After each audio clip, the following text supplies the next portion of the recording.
Astaghfirullah. Alhamdulillah. Nahmaduhu wa nasta'inuhu wa nastaghfiruh.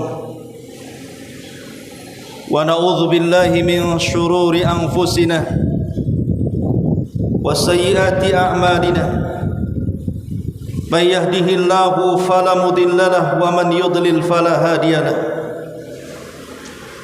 Asyhadu an la ilaha illallah wahdahu rabbi la syarika lah. Wa asyhadu anna Muhammadan abduhu wa rasuluhu alladzi la nabiyya ba'dah. Faqala Allah azza wa jalla fi muhkami tanzilihi ba'da a'udzu billahi minasy syaithanir rajim. Ya ayyuhalladzina amanu taqullaha haqqa tuqatih wa la tamutunna illa wa antum muslimun.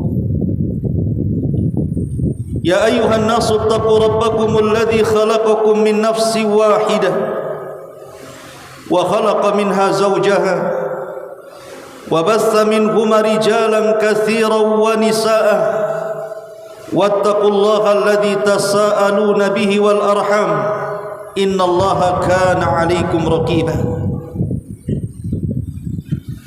Ya ayyuhalladzina amanu taqullaha wa qulu qawlan sadida yuslih lakum a'malakum wa yaghfir lakum dhunubakum wa man yuti'illaha wa rasulahu faqad faza fawzan 'azima.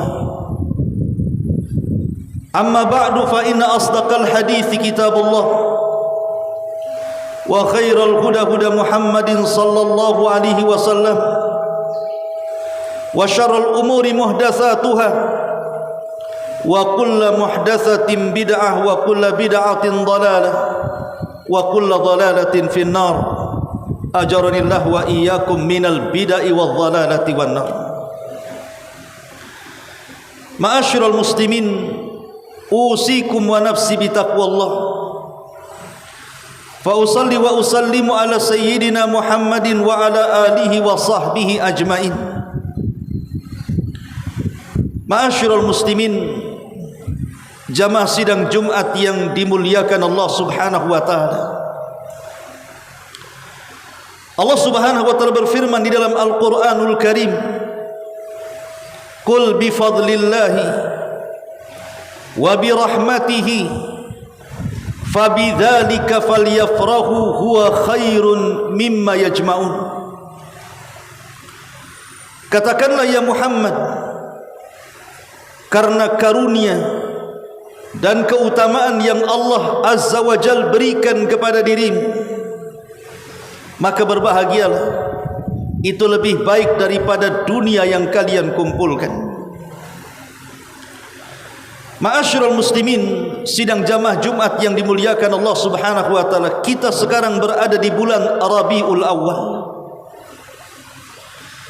Walaupun bulan Rabiul Awal ini tidak ada keistimewaan seperti bulan-bulan hurum Dzulqa'dah, Dzulhijjah, Muharram ataupun Rajab. Atau walaupun bulan Rabiul Awal bukan seperti Ramadan yang merupakan sayyidus syuhur, pemimpinnya bulan-bulan, tetapi ada 3 sejarah yang meringkas sejarah Nabi sallallahu alaihi wasallam dari awal sampai akhir. Ada 3 peristiwa besar yang tidak mungkin dilupakan oleh kaum muslimin sepanjang sejarah. Pertama, kelahiran Nabi sallallahu alaihi wasallam. Yang kedua, hijrahnya Nabi sallallahu alaihi wasallam, dan yang ketiga, wafatnya Nabi sallallahu alaihi wasallam. Adapun 2 peristiwa kedua disepakati oleh para ulama bahwa terjadi di bulan Rabiul Awal. Pertama, hijrah Nabi sallallahu alaihi wasallam, tidak ada khilaf di antara ulama bahwa hijrahnya Rasul terjadi di bulan Rabiul Awal. Begitu juga wafatnya Nabi sallallahu alaihi wasallam, tidak ada khilaf di antara ulama bahwa wafatnya Nabi sallallahu alaihi wasallam hari Senin tanggal 12 bulan Rabiul Awal tahun 11 Hijriah. Tapi kelahiran Nabi SAW diperselisihkan para ulama. Al-Imam Ibnu Hazm rahimahullahu ta'ala mengatakan bahwa Nabi SAW lahir di bulan Ramadan, sama dengan diutusnya beliau menjadi Nabi. Walaupun pendapat ini dinyatakan syadz oleh sebagian para ulama, tetapi mayoritas para ulama sejarah mengatakan Rasul lahir di bulan Rabiul Awal. Begitu juga tanggalnya diperselisihkan. Ada yang mengatakan tanggal 2, ada yang mengatakan tanggal 8, ada yang mengatakan tanggal 12, ada yang mengatakan tanggal 18, ada juga yang mengatakan tanggal 21 Rabiul Awal. Tapi hari dan tahunnya disepakati para ulama, hari Senin dan tahun gajah. Ma'asyiral muslimin yang dimuliakan Allah Subhanahu wa taala. Sehingga terkadang kita ini bertanya-tanya,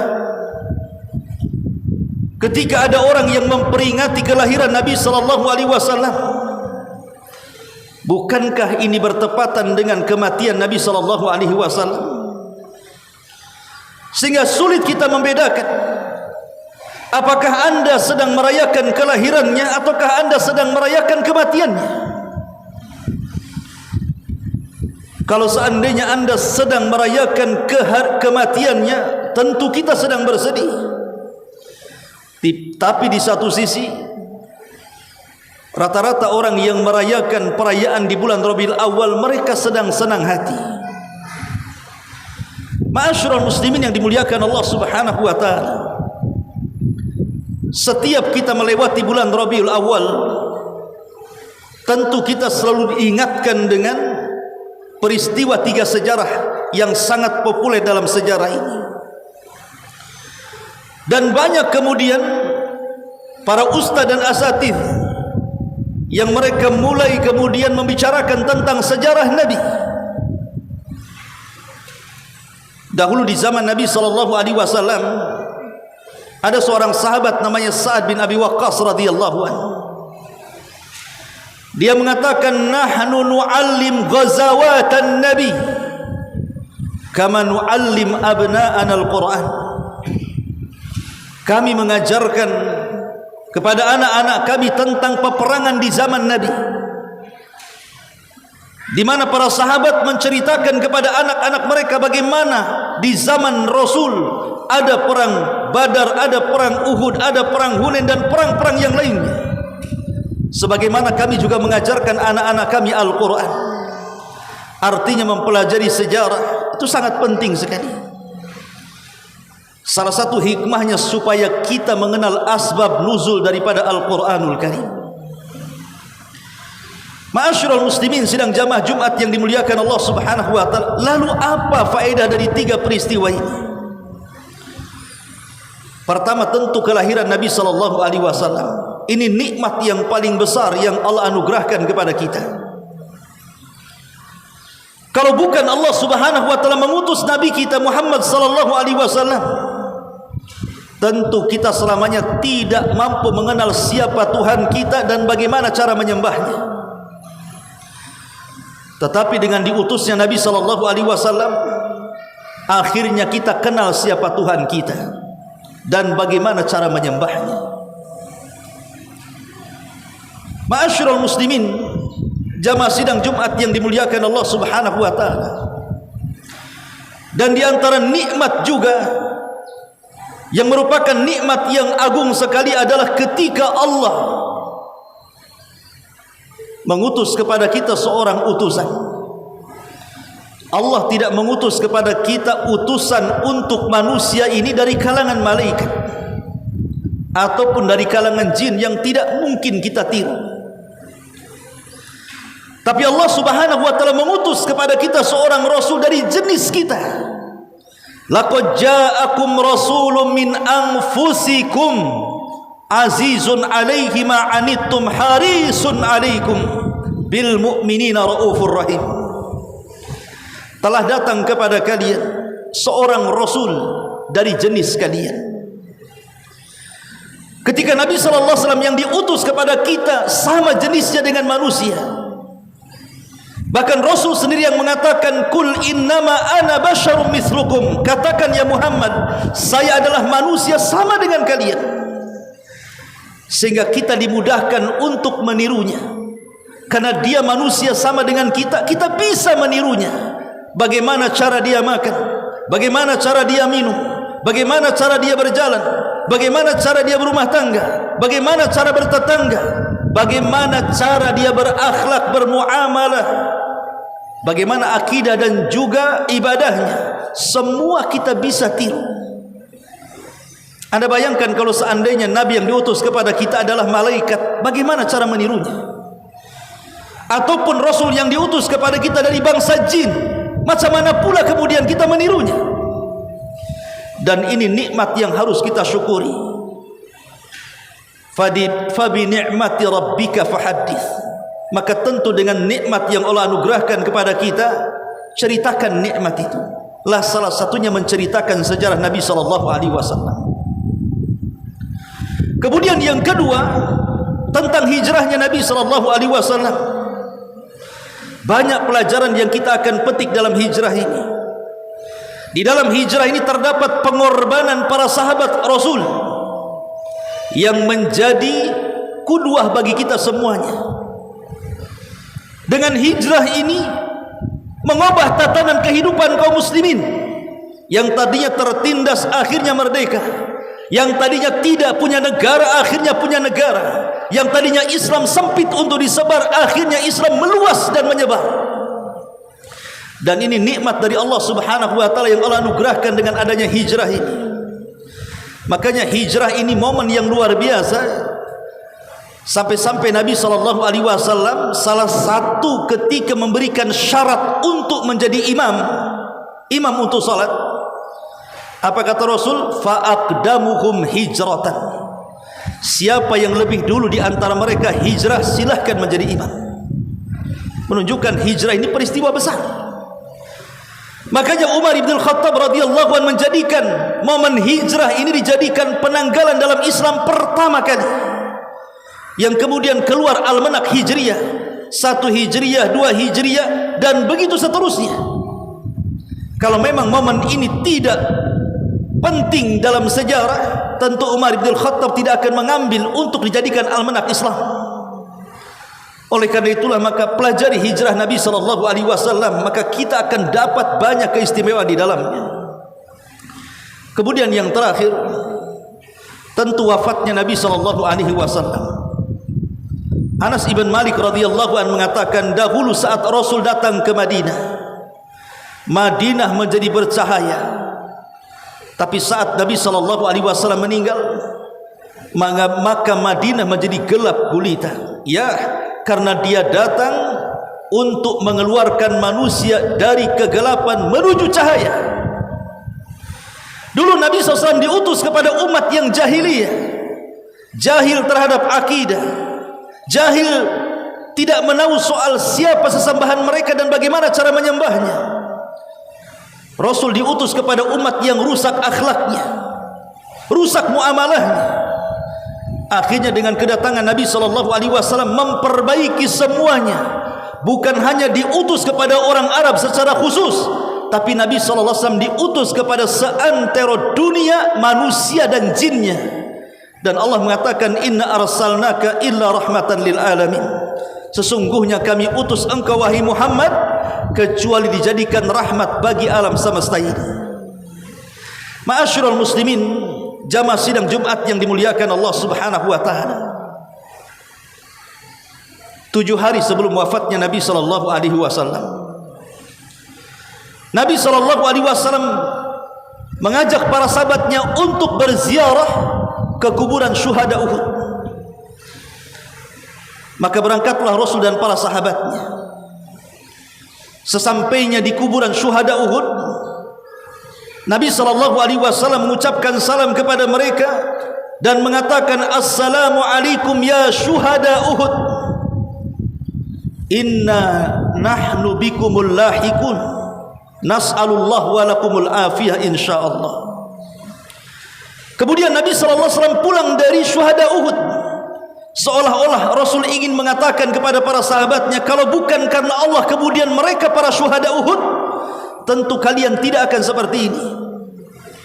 Kemudian di tengah jalan Rasul menangis dan mengatakan, isfaqtu li ikhwani, sungguh aku rindu kepada teman-temanku. Maka sahabat mengatakan, awalasna ikhwanuka ya Rasulullah, bukankah kami teman-temanmu wahai Rasul? Maka Nabi SAW mengatakan, la bal antum ashabi, kalian bukan teman-temanku, kalianlah sahabat-sahabatku. Maka sahabat mengatakan, lalu siapa teman-temanmu wahai Rasul? Maka Rasul mengatakan, humul qaum alladzina ja'u min ba'di yu'minuna bi walam yarawni. Mereka sebuah kaum yang datang sepeninggalku, tidak pernah berjumpa dengan diriku, tapi mereka mau beriman kepadaku. Itulah kita. Tidak pernah berjumpa dengan Rasul, tetapi kita beriman dengan Nabi SAW sebagai Nabi kita. Ma'asyiral muslimin yang dimuliakan Allah Azza wa Jalla. Kemudian 5 hari sebelum wafatnya Nabi SAW, Rasul merasakan racun yang pernah dimakan di Khaybar. Setelah 4 tahun lamanya, baru terasa racun yang pernah dihidangkan oleh Zainab bintul Haris, seorang wanita Yahudi. Baru terasa oleh Nabi SAW, dan itu pula yang mengakibatkan sakit Nabi SAW. Maka ketika Nabi SAW berada di rumah Maimunah, maka Nabi mengatakan kepada istri-istrinya, izinkan aku untuk bermalam di rumah Aisyah Ummul Mukminin radhiyallahu anha. Akhirnya kemudian Rasul pun dibawa ke rumah Ummul Mukminin Aisyah radhiyallahu anha. Kenapa Nabi SAW memilih kamar Aisyah padahal istrinya banyak? Alasannya karena Jibril tidak pernah turun kecuali ketika Nabi SAW di kamar Aisyah radhiyallahu anha. Artinya kamar Aisyah itu kamar turunnya wahyu. Itu pula yang dipilih Nabi SAW selama sakitnya sampai kepada wafatnya. Ketika Nabi SAW berjalan dari rumah Maimunah ke rumah Aisyah radhiyallahu anha dan dipapang oleh Ali radhiyallahu dan Fadl ibn Abbas, sahabat melihat, sehingga kemudian mereka menghabarkan kepada seluruh para sahabat kondisi Nabi SAW. Datanglah sahabat dari mana-mana menjenguk Nabi SAW dan berkumpul di Masjid Nabawi, sehingga mereka membuat suara-suara yang bising yang sampai ke kamar Aisyah radhiyallahu anha. Kemudian Rasul mengatakan kepada Aisyah, suara apa itu? Maka Aisyah radhiyallahu anha mengatakan, mereka adalah sahabat-sahabat. Ya khafuna alaika ya Rasulullah, mereka khawatir dengan dirimu. Maka kemudian Nabi mengatakan kepada Aisyah, panggil Ali dan Fadl, kemudian bawa aku ke hadapan mereka. Maka Rasul SAW pun kemudian dibawa ke hadapan para sahabat, kemudian berkhutbah, dan itulah khutbah terakhir dan tidak pernah ada khutbah setelahnya. Di situ Rasul banyak mengingatkan perkara hal, termasuk sebelum turun dari khutbah Rasul menitip salam kepada kita selaku umatnya. Kemudian tepat di hari Senin tanggal 12 bulan Rabiul Awal tahun 11 Hijriah, di waktu duha, Nabi SAW menghembuskan nyawa terakhir, dan tepat di bulan Rabiul Awal. Kata Anas bin Malik, tadi saya sudah katakan, ketika wafatnya Nabi SAW Madinah menjadi gelap. Ya, karena dia adalah anugerah teragung yang Allah anugerahkan kepada kita. Kalau kematian para ulama saja dikatakan oleh Nabi SAW, mautul alim musibatun la tujbar. Kematian seorang alim itu musibah yang tidak mungkin tergantikan. Kalau presiden hari ini mati, wakilnya sudah naik presiden. Tapi kalau ulama yang mati, siapa yang menggantikan para ulama? Sampai hari ini tidak ada yang mampu menggantikan sekelas Imam Syafi'i, Imam Ahmad, Abu Hanifah. Bahkan imam-imam kita, siapa yang bisa menggantikan Syekh Albani, Syekh bin Baz, Syekh Utsaimin? Tidak ada. Kalau sekelas ulama saja kematiannya musibah yang tidak tergantikan, macam mana kematian Nabi SAW, maka sampai kiamat tidak mungkin digantikan. Ma'asyiral muslimin yang dimuliakan Allah Azza wa Jalla, inilah sejarah yang terjadi di bulan Rabiul Awal, lahirnya Rasul, dan ini diperselisihkan, kemudian hijrahnya dan wafatnya Rasul, dan itulah disepakati oleh ulama sejarah. Aqulu ma tasma'un, aqulu qauli hadza wastaghfiru innahu huwal ghafurur rahim.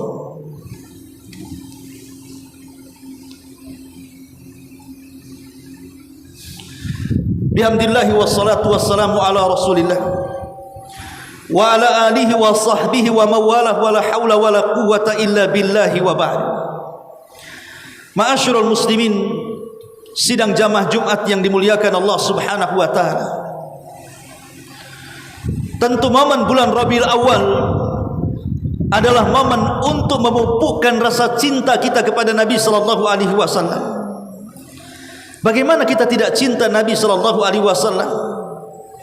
Dia datang dengan nikmat terbesar dalam hidup kita, nikmatul iman dan Islam. Bagaimana kita tidak cinta kepada Nabi sallallahu alaihi wasallam? Dia adalah juru selamat bagi kita dengan syafaatul uzma pada hari kiamat. Bagaimana kita tidak cinta dengan Nabi sallallahu alaihi wasallam? Sementara sorga tidak mungkin dibuka kecuali dengan tangan yang mulia alaihi salatu wassalam. Ana awal man aftatihu babal jannah. Sayalah orang yang pertama kali membuka pintu sorga. Bagaimana kita tidak sayang kepada Nabi sallallahu alaihi wasallam? Sementara kemaslahatan dunia dan akhirat kita dibawa di tangan Nabi sallallahu alaihi wasallam, maka sudah seharusnya rasa sayang dan cinta kepada Nabi sallallahu alaihi wasallam karena cintanya Rasul kepada kita, maka kita harus membenarkan seluruh berita yang dihabarkannya, melaksanakan seluruh apa yang diperintahkannya, menjauhi semua yang dilarangnya, dan jangan pernah beribadah kepada Allah Subhanahu wa taala kecuali apa yang dibawa dengan syariatnya.